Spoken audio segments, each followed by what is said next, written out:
that we have put on our agenda to address something that was raised as an opportunity for refinement.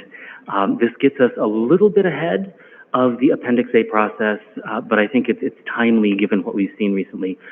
So thank you to Aaron Kaufman, who's presenting for us today. I'll let you take it away.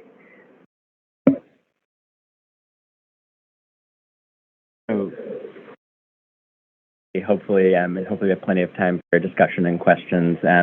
Just wanted to first kind of go through the agenda for my talk. So be providing a rationale for the update, kind of a why now, and what's the scope of the work that we're interested in putting to you all.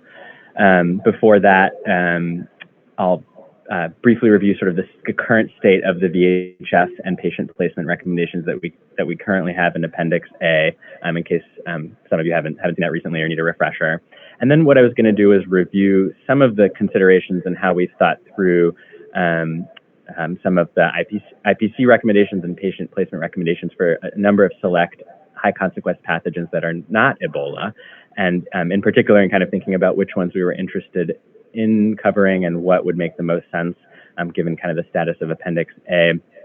We settled on this group, so Marburg, Crimean Congo, hemorrhagic fever, Lassa, a group of South American hemorrhagic fevers, Andes virus, and Nipah. And I will go through those in a moment. Many of you may be familiar with all, some, or none of them, and that's not a problem. And do that review with you all. And the goal of thinking through that was to help inform an update to the infection prevention recommendations that currently exist in Appendix A, sort of for viral hemorrhagic fevers at large. The question of which of these pathogens is kind of covered by those recommendations, which is not, and that's a little bit perhaps vague as the appendix currently stands. And so hopefully what we'll be able to do is kind of go through the evidence as it exists for these pathogens, give you kind of the considerations that we've kind of put together, have a discussion as needed, and then at the end of the day, vote on usually a plan of attack, a plan of action for each.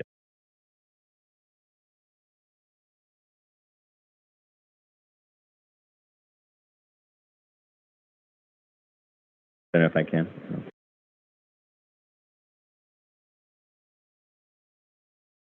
Perfect. So first, to just sort of go through the rationale. So we've had a number of recent inquiries just in the last year alone with non-Ebola special pathogens. So many of you may be familiar with the 2 Marburg outbreaks that have happened this year. Recently, hopefully, have wrapped up in Equatorial Guinea and Tanzania. But that, even at the outset of those outbreaks, the questions were kind of immediately raised: is the current Ebola guidance the same for Marburg? Is there any reason that there should be any distinction? Is what's in Appendix A, covering? So that was one focus. Another focus, sometimes we get pulled into conversations when there are concerning pathogens on differentials. And so we had 2 patients in the US this year where early on in the differential, Nipah virus was considered, was thought of, ended up being relatively low likelihood, low risk. But the question of what would we do at the time point of a suspect case of Nipah, what if it was confirmed? Those questions came up, and the guidance doesn't currently have. Others come up as well. This year we've had some where, again, Lassa and Crimean Congo hemorrhagic fever, or CCHF, had been on the differential, and they often are. Nipah is a little bit more infrequent, but Lassa and CCHF are kind of often in the differential for returning travelers who are ill from endemic regions where viruses are found. So again, same questions come up. What should we do if it's considered? A little bit unclear from the current guidance. And then finally, we also had, just kind of as a reminder, and the reason we included it in the kind of scope for today, was we had one case of Andes virus, which is a type of hantavirus that is known to be transmissible from person to person. And we had one of those cases in 2018. Thankfully, there were no secondary cases, and it was identified somewhat later in the course of the patient's illness. But again, just raising the possibility that these things can, make their way to the U.S. And then, what do we do with So putting it all together, it seemed like a good time to kind of revisit the state of the literature, revisit kind of what prior outbreaks have done in endemic regions, and try to put together some recommendations for healthcare infection control. So what I wanted to do briefly was just sort of remind everyone where things stand at the moment, so you have visibility on that, and then sort of see what we're sort of going to be updating. So currently, this is just a screenshot taken out of Appendix A. It's a relevant section. So we have viral hemorrhagic fevers due to Lassa, Ebola, Marburg, Crimean, Congo fever, which encompasses a number of the pathogens that I just mentioned, though not all. And then I couldn't show obviously all the columns, but type of precautions there. We have sort of droplet plus contact plus standard written for the duration of illness. And then we have this kind of explanatory section, which essentially references the Ebola virus section, bracketed 2014, but again, updated with this like exclamation point that there's an update and a hyperlink to the current Ebola guidance as it exists. We've also kind of bracketed out some, I guess, key things to be aware of. I'll let you read through them here. But as you can sort of get, I think, kind of get an appreciation, it's a little bit unclear when you arrive at this, how much of this is necessarily meant to apply to all of the pathogens that are in the left column. Presumably it's all of them, but is it also not applicable to other viral hemorrhagic fevers? Where are those lines exactly drawn? Is it droplet and contact and standard if it's saying something a little bit different in the hyperlink? And so kind of with that in mind, we wanted to just make it extra clear what we mean for each of these pathogens. Next slide. So if you do go to the Ebola specific guidance at the hyperlink and take a look at our current recommendations both are kind of fairly extensive web pages, and so goal of today is not to summarize Ebola PPE for you, but just to pull out sort of the key recommendations to refresh your memory for those that may or may not kind of have that at the forefront of your mind. So we sort of have that broken into two categories. So we have recommendations for those who have suspected Ebola virus disease, who are not yet proven to have it, but who are otherwise stable, or sometimes colloquially referred to as dry patients. So without, diarrhea, hemorrhage, et cetera. And so for these patients, when they're being evaluated, the recommendations are at a minimum what you see here. So a fluid-resistant gown, full face shield or face mask, and then 2 pairs of gloves with a patient placement in single patient room with closed door and AI. And so then for the other category of patients who either are still suspect cases, but who are unstable or colloquially referred to sometimes as wet, or those who have confirmed EVD, for those patients, we move to this recommendation, which is at a minimum an impermeable gown or coverall with a PAPR and an N95 respirator, again, 2 pairs of gloves, boot covers, apron, and then the same patient placement. That's the bulk of the current state of the evidence, with some extra details taken out just for the purposes of the presentation, but just to serve as a refresher. So when we move in a moment into the review, you have kind of a sense for what. We have plenty of time, so any questions or.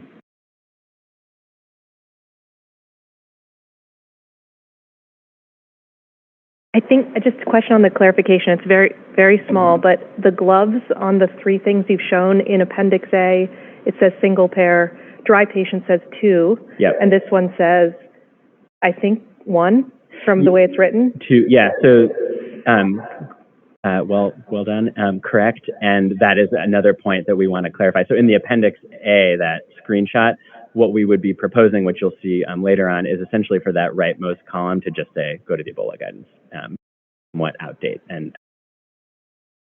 But it's otherwise 2 for both categories, yeah. Okay, well, next slide, please. So what we wanted to propose again, with that in mind, and this is a bit of a review, is just an update for the following pathogens, as you see here. And the goal of what I wanted to sort of put together for you all was a review of virus-specific information on each of these pathogens to sort of help inform the decision-making that we might seek for recommending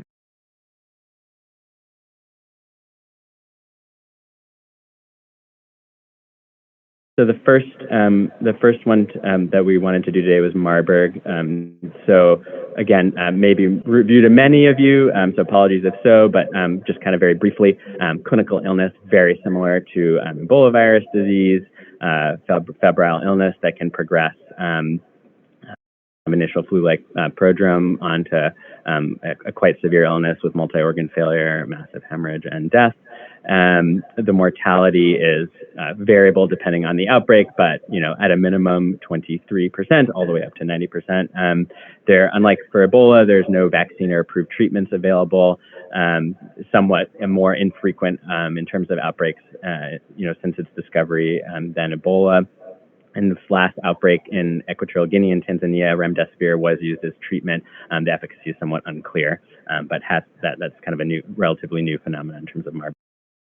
In terms of the modes of person-to-person transmission, very similarly to Ebola, as far as anything that you can find in the literature and experience with outbreaks, it's essentially contact with body fluids is the most common way of transmission, in particular blood.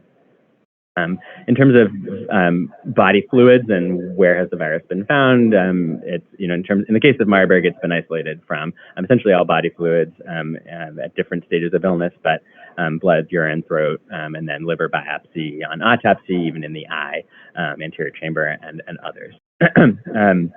And then the main question for us is, have there been episodes of occupationally acquired transmission in healthcare, or has it just occurred in the community? And the answer for Marburg is very much both. So there has absolutely been episodes of transmission in healthcare, and in the literature, this is obviously has been in mostly endemic regions, although in some cases exported as cases as well. And it's always essentially been in the context of insufficient or no PPE, so skin contact coming into contact with body fluids of infected or ill patients, as well as sharps injuries and then known mucous membrane exposure. And so, essentially what we have here is a pathogen very similar to Ebola, with quite a bit of transmission in healthcare. So what we were going to propose for Appendix A, and we'll show you the literature, the precise language later on, but it'll be very simple. We'll just say same as Ebola. Currently, in the context of the outbreaks, currently we've had a banner on the webpage that has essentially said just that. So to move on to Crimean Congo hemorrhagic fever, or CCHF. This is a virus that's found in a broad swath of essentially north to south from Crimea, or even other parts of Russia and Central Asia on down through the Middle East into many parts of Africa and the Mediterranean. Tick-borne illness, typically, with a similar clinical picture to what we just heard for Marburg, with some minor differences, but by and large, again, you have a febrile illness that progresses through to severe bruising, nosebleeds, and quite a bit of hemorrhagic manifestation in a minority of cases. Often you do have no hemorrhagic manifestations in cases, but again, well described in many outbreaks. Overall, a somewhat lower mortality rate, still pretty high, with no vaccine or approved treatments available. And here again, as with Marburg and Ebola, contact with body fluids is really the predominant mode of transmission. That's also been found in association with improper sterilization of medical equipment, depending on the setting where there have been outbreaks. There have been proven episodes of percutaneous inoculation from needles. And one study actually invoked the concern for the possibility of droplet or aerosol transmission. A little bit of an older study from the Soviet Union, or then the Soviet Union, where a number of healthcare workers who did not have any other contact with the patient, but otherwise came into the room, to have been infected by that route. Been found by PCR in the body fluids you see here, essentially most of them, and viral isolation, when it has been attempted, typically has been found more from cadavers, but has been reported from patients as well, with less clear in the literature as to exactly where. Quite a bit of reporting in the literature on occupationally acquired transmission in healthcare settings, again, typically in the context of insufficient PPE, and that is defined in different ways depending on the context, but certainly not the PPE that I just showed you a few slides ago. Typically a combination, of either a lack of gloves or a lack of gowns, something like that, or at most one or the other. So putting all of this together, again, you have an illness that has sort of known occupational spread in healthcare with quite a high mortality rate. Recommendation would be, again, to Ebola.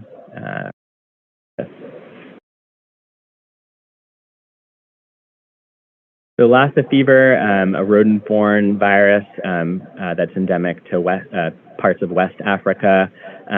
Typically a little bit milder on average in terms of its presentation, with more of a flu-like illness, and typically limited to that. More of a minority of cases can develop quite a severe illness, which can include a hemorrhagic component and other aspects, as you see here. The mortality rate among hospitalized patients in endemic settings is known to be 15 to 20%, but the overall mortality rate, based on the size and scope of these outbreaks, which can be quite large in parts of West Africa, so it's thought to be closer to 1%. Often ribavirin is used as treatment in endemic settings. The efficacy is somewhat unclear. There's no vaccine available. And in terms of the modes of person-to-person transmission, it's essentially been attributed to prolonged contact when there's been unknown exposure without an ability to get kind of more granular information than that.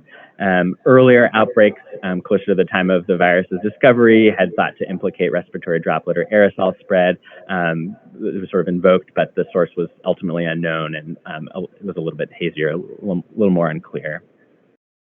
It has been found by viral culture in blood, urine, saliva, as well as semen, and it's been well described in terms of the occupationally acquired transmission in healthcare settings. It's also been noted to not always transmit in healthcare, even in the absence of sufficient PPE. So there's some sort of forgivability, or not sort of total spread in those settings with insufficient PPE, but in certain other outbreaks, it has been noted to spread quite well in the setting of insufficient PPE and lack of precaution. So a little bit mixed in the literature, but so without one exclusive message, but has been noted. So sort of putting this one together, our feeling and kind of looking at the literature is, well, you do have a little bit less of a pathogenic virus, but it's still quite can lead to quite a severe illness. You do have enough evidence that it's transmissible by body fluids. You have enough evidence that it's been transmitted by healthcare, and it's certainly relatively rare when it does. We don't deal with large outbreaks in endemic settings. We typically, when we see it, we're going to have exported cases with travelers and so on. So typically manageable in the context of PPE that would be the same as Ebola.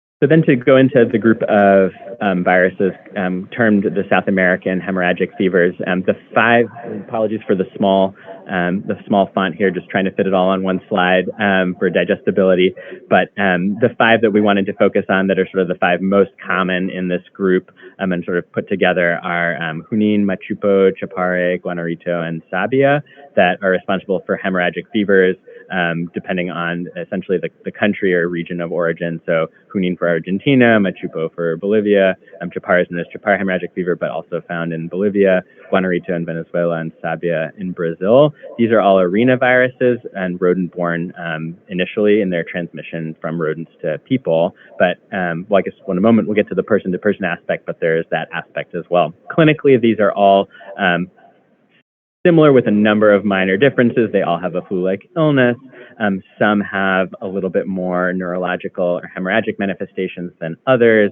Some have a little bit more respiratory symptoms than others. I'll leave it at that, just to give you a kind of a flavor. The mortality rate can be, again, quite high, as you can see here, roughly between 15 and 60%. Some of these ends are quite a bit smaller than others. For instance, Sabia has a grand total of 4 cases ever, so 50%. Hunin actually does have a vaccine. It's actually a fairly well-distributed vaccine in the region of Argentina where it's prevalent with fairly good efficacy. But other than Hunin, no vaccines or proven treatments for any of these others. And in terms of person-to-person transmission, at large, person-to-person transmission has been surmised, proven, or suspected for the group, depending on which one you're talking about. So for Hunin, more surmised. For Machupo, it's been demonstrated. Guanarito, a little bit more unclear. There's been one secondary case reported. But again, given that it's arenavirus, seems to spread like these other, act clinically like these others, certainly have a high suspicion for it. And so on. Again, depending on the virus, found in a number of different body fluids, and I'll just kind of leave it at that as you're able to take a look, but quite extensive for most of them and not established for a number of others. And in terms of episodes of occupationally acquired transmission in the healthcare setting, Machupo and Chapare have had that, none for Hunin and Guanarito. Sabi has actually had 2 laboratory accidents that have happened to laboratorians working on samples of infection. So putting all of that together, again, as a group collectively, you have a group of viruses that has a high mortality. Again, fairly convincing enough evidence of person-to-person transmission at large for the group, with a number of body fluids indicated and episodes of occupationally acquired transmission in healthcare. So given all of that, we would, again, recommend PPE and patient placement be the same.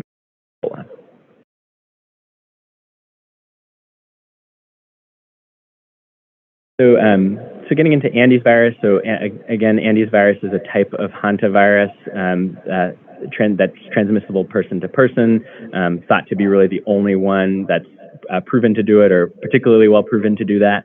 A little bit of a different clinical picture than all of the ones we've seen to date. So as a hantavirus, essentially a flu-like illness followed by a very fulminant acute respiratory illness that can lead to ARDS as well as coagulopathy and multi-organ dysfunction ensuing. It has about a 30% mortality rate, no vaccine or treatment there.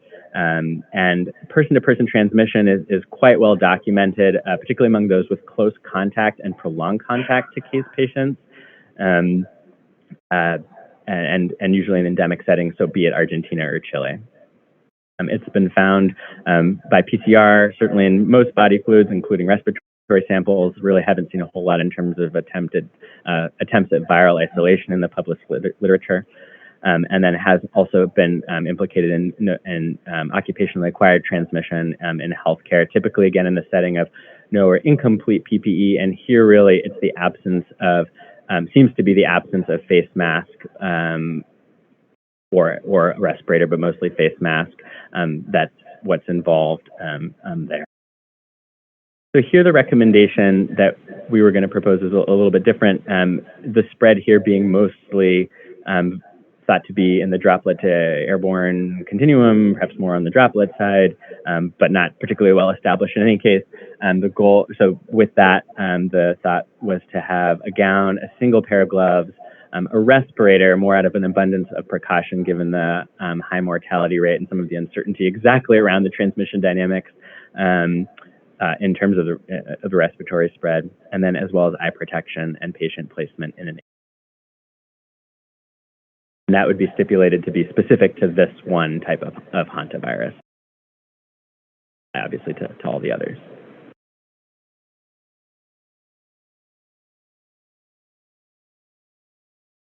And then lastly, just to review Nipah virus. So Nipah virus found in parts of Southeast Asia, Malaysia and Bangladesh. Clinically, again, a little bit different from some of the others that we've talked about here. So with a nonspecific prodromal phase, and that typically involves a respiratory component and vomiting. Vomiting more to do with the neurologic symptoms that appear within the first week or can appear within the first week, to include hyporeflexia, coma, areflexia, a number of other neurological symptoms. Survivors may also experience relapse or late onset encephalitis, so the picture can sometimes be a little bit complicated and not always fully acute. It has quite a high mortality rate, again, depending on the outbreak in question, but somewhere between 40 and 75%. No vaccine or treatment here either. And the modes of person-to-person transmission, quite a lot of amazing work done on this by a lot of folks.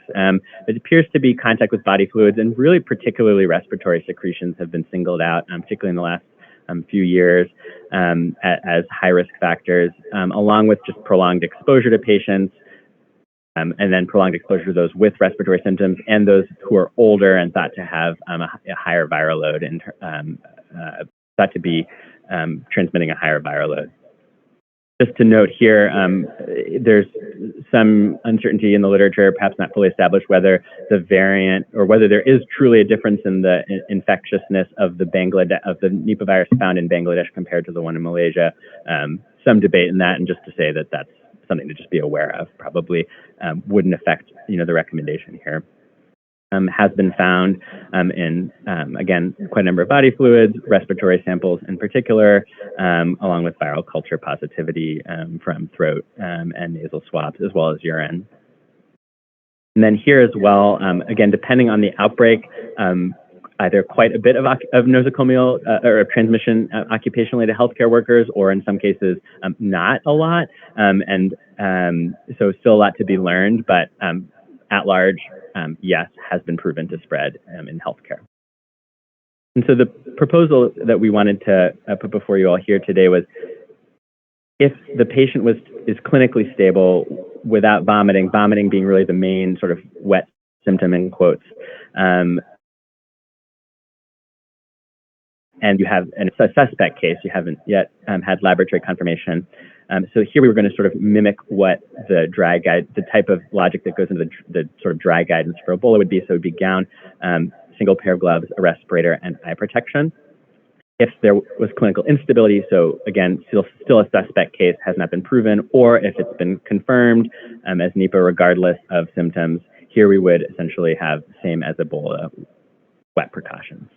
And in either case, to have patient placement.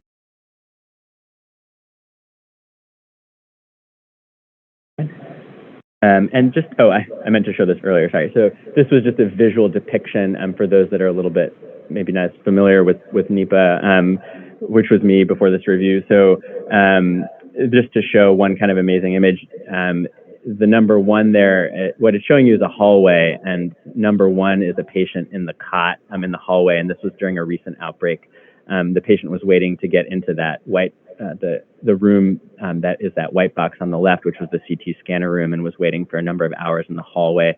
And the green dots are the number of healthcare workers that were working in the hospital that were not infected while walking through and who otherwise did not have contact with the patient.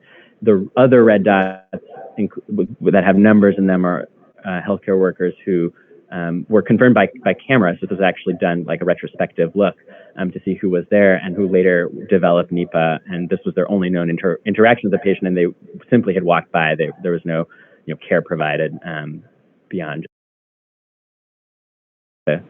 Since a picture can sometimes be worth 1,000. So I think that's it. We'll do the vote later.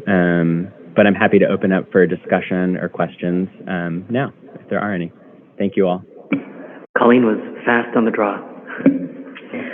Thank you so much, Aaron. I'm really excited about these guidelines. I think my sense is that you will eventually, I really like the same as Ebola for everything. I think that makes it very clear. It helps with patient placement. It helps with training of the teams. I think you'll eventually get there with Andes and Nipah, is my sense, but I think this is great. Yeah, thanks, Colleen. Appreciate it. Erica? Also want to extend my thanks. It will make things easier on the front line in terms of training. Is there any thought, instead of pointing to Ebola, to, point to it as the viral hemorrhagic fever guideline? so that it applies not to all viral hemorrhagic fevers, but the ones that you've listed, because there is a little bit of confusion if you're looking at Lassa and then you're reading everything that has Ebola in it. So just to clarify, you're saying, so when you go to the Ebola, that the thing that is currently called Ebola guidance would be renamed Viral hemorrhagic cohort fevers. So great point. Happy to brainstorm that. What we were, and you'll see this in the kind of vote section, what we were going to at least do for the minute was to have the same as Ebola apply in the Appendix A, but then on the Ebola webpage to also say on the Ebola webpage what other viruses that guidance applies to. So if not in the title, then at least a clear message that this is for all of. But I think you raise a great point. The tricky part, I think, in saying just saying at least viral hemorrhagic fevers is that, well, it's still not yet all of them, and so then which ones? And so then it gets maybe a little clunky. So maybe we could just name these, I don't know, these ones. But I think that's been a little bit of the challenge. But if you guys have creative ideas. Yeah, and happy to speak offline on that too. I think you could address it by saying, clinically significant viral hemorrhagic fevers or some sort of subset that describes it. And I do agree that you'll probably end up kind of there with NEPA as well eventually, but just an idea. Mike had to step out, so I'll jump in. Hillary? Hi, thanks for that again. And this is a super helpful overview of everything. I am struck by also by sort of the carving out of the specific ones, and maybe I wasn't paying enough attention during the Ebola slides at the very beginning, but the NEPA and the Andes guidance for gown, single pair of gloves, respirator, eye protection, is that the same as the stable Ebola patient? So let me actually I can't. Sorry, that was for NEPA, or you said just now for Andes? Well, I think so it is, right? It looked to me like Andes and the clinically stable NEPA were the same. Andes and the clinically stable NEPA. Just in the PPE, not in the AIIR part. Yes, the same. It's just that we don't have any other category for Andes, so that's for Andes all inclusive, because Andes doesn't have another wet phase beyond respiratory right. symptoms, really. Yep. And do they match the clinically stable Ebola? Or is the difference just a single pair of gloves? I believe it's just a single double pair of gloves. So I guess Oh, and the respirator. I'm sorry. Of course. Yes. Thank you, David. Yes, the respirator. Yeah. So the clinically stable Ebola is a face mask and not a respirator. And that was the key for Andes, was because of the respiratory transmission. Okay. Wanting to be a little bit more cautious and include a respirator. As background, the Argentina and Chile and their guidance typically is face mask with a respirator for AGPs. The evidence for that is what informed this. It's two different looks at it, and I think the feeling was to opt for respirator, mostly just based on the high mortality and a little bit uncertainty as to the precise nature of transmission and what might. So that was the main difference. And then the main difference between unstable Ebola and these is two pairs of gloves instead of one, and the apron? Correct. And the apron, yeah, and the AIR. I'm trying to the AIR. Well, the AIR is for both. So it would be the apron, the boots, the okay. I guess it's gloves. Yeah. It is just a little bit like it. I guess as others were sort of getting at, it's pretty close. It's so close. It's so close. If we could sort of get them all together, or make them into sort of on purpose, sort of three categories of viral hemorrhagic fever, so that there's like the stable, the stable without respirator, stable with respirator, unstable with respirator on all the other things. That it might just be a little bit easier than to be like, this is like Ebola, this is like Ebola. Wait, which Ebola?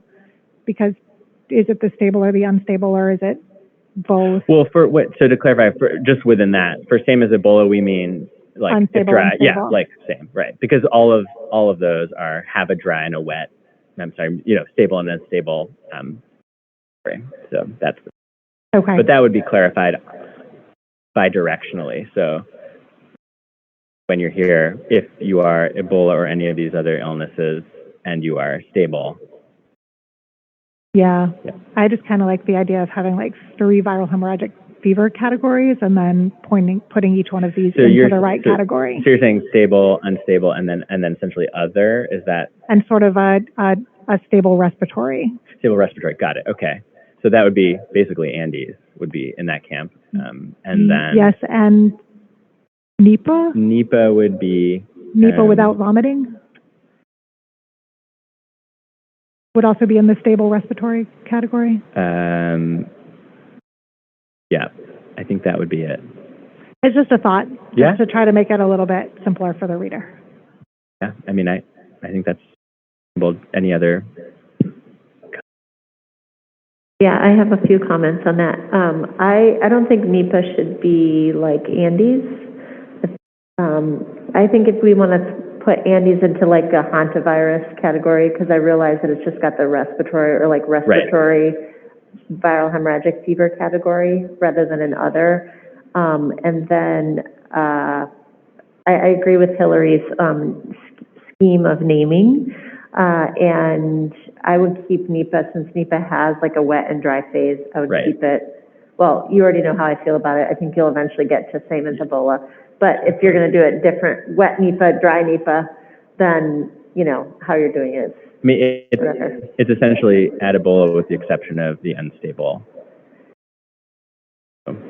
Right.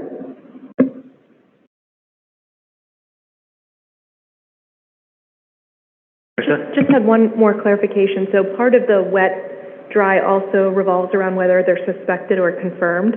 Once they're confirmed, they're in that level. So what about in a situation, even with an Ebola patient, where they've survived, they're convalescing but not yet out of isolation? Are you still in that higher level, or are you able to go down to the dry? So duration. So essentially, that's getting at duration of precautions. Yeah. Partially, or the level, right? Or the level, right, yeah.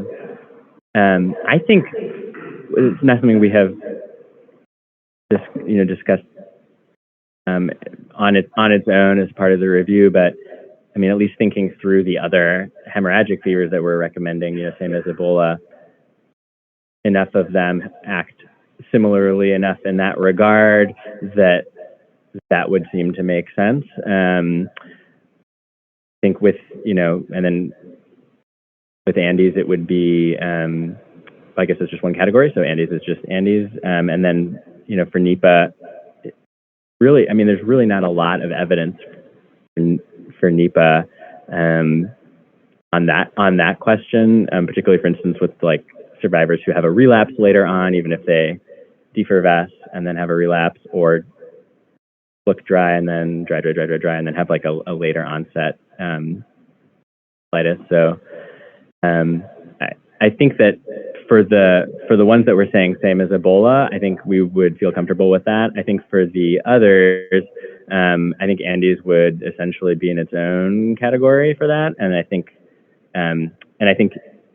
Nipah, it's for wet, it's Ebola wet. So then once you're out of that, it implies you go back to the bottom level, which is just this slight difference, which is respirator. So I think the answer is essentially yes. Yeah, just to remind you too that this is a real quick kind of Band-Aid almost before we readdress this in Appendix A. So I think I think your point is an excellent one, and it does make sense. I'm not sure we know the evidence to make kind of like off-the-cuff decision on that. So I think the preference on our side would be to not do that right now and to maybe readdress it when we do Appendix A, which obviously will happen in the near future, but does definitely get your point and makes sense. Mike, before you go, I'll just add for context. This arose because of the recent outbreaks and our viral hemorrhagic fever epi colleagues coming to us saying, hey, can we coalesce these things, or do you want to update them separately, or do something completely unheard of? And the answer was, why don't we do something practical and discrete with what we have?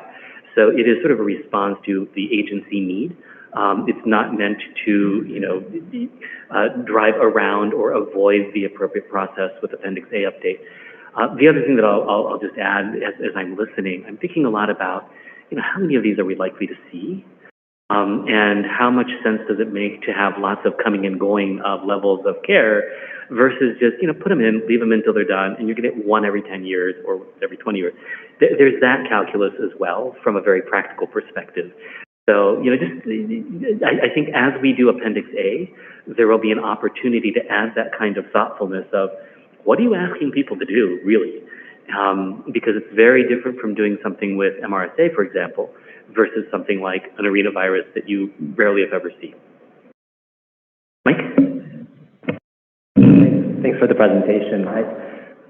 The approach to the dry patient for Ebola or for other viral hemorrhagic viruses is important to me because I think the more practical it is for any hospital or any emergency department to be able to implement it, the better. Just my sense in working with sometimes hospitals that are essentially putting a patient who has Ebola or something like that on the differential, caring for that patient, is that they feel very uncomfortable with even starting the dry phase of PPE, and they just stop caring for the patient. They stop sending tests that are necessary, and we know that for most of these patients, they don't have viral hemorrhagic fever. For the most part, they have something more common. So it struck me that you were recommending a single pair of gloves for Nipah and for Andes, and I assume the way it's written, it does not need to be an extended glove, because that was something that wasn't clear to me.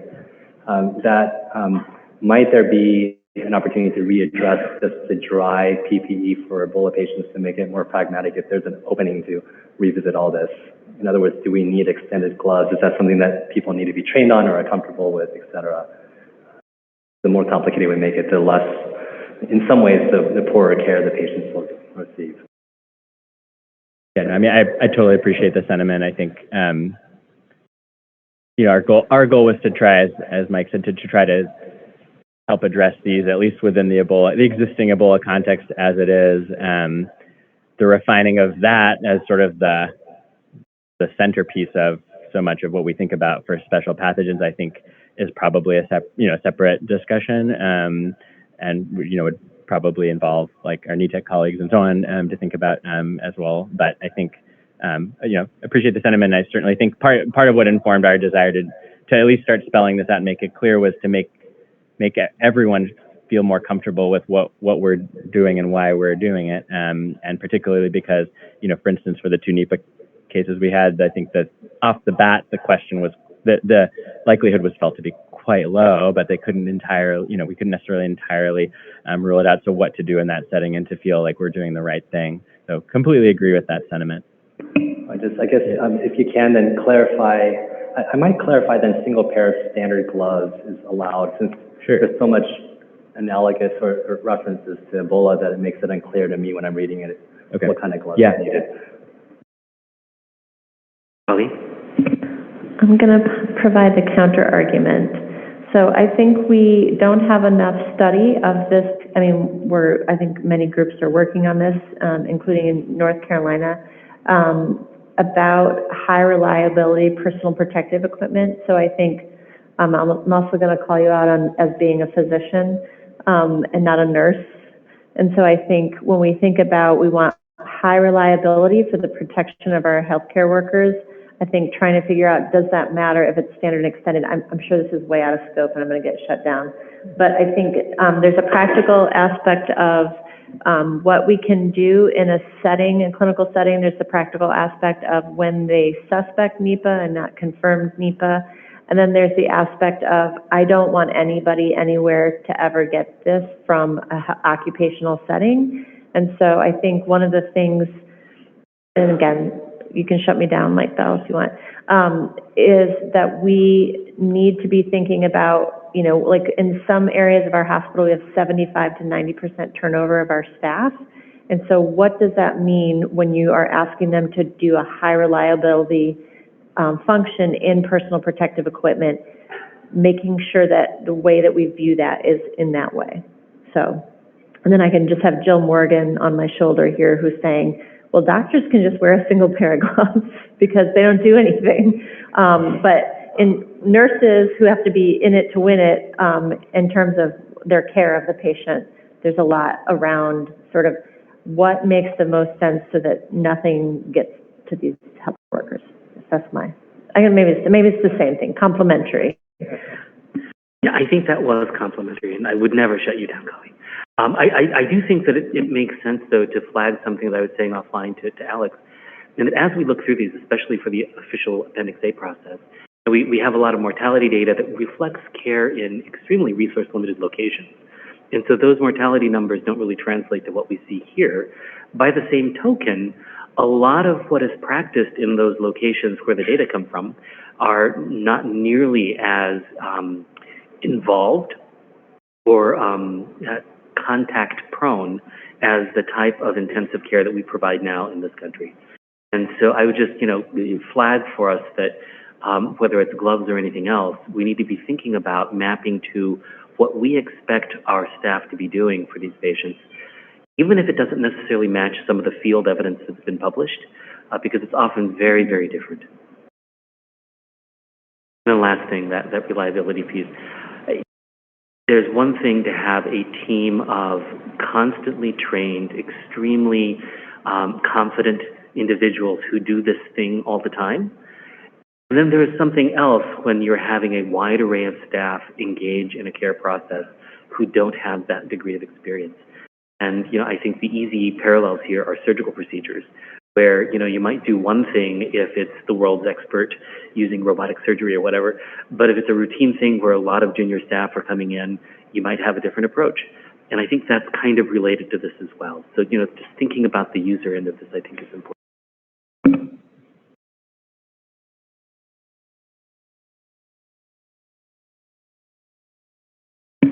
Any additional comments? Oh, no, Hillary, no.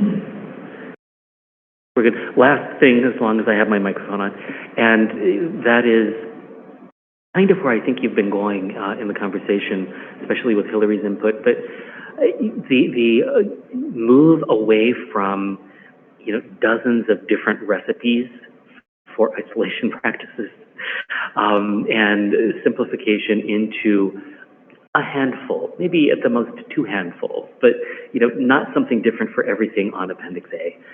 The more we can get to a simplified approach, especially for that daily use by a wide array of people, and I'm thinking also about how so much medical care is shifted into long-term care and nursing home spaces. Getting everyone able to do the right thing intuitively, I think is going to be really helpful.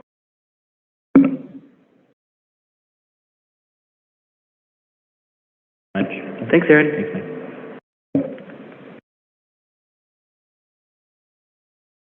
Okay, so if I'm not mistaken, we are a few minutes ahead of schedule, but that gives us the opportunity to break early for lunch. It's noon. If you can come back at 1:30, we will resume at that time.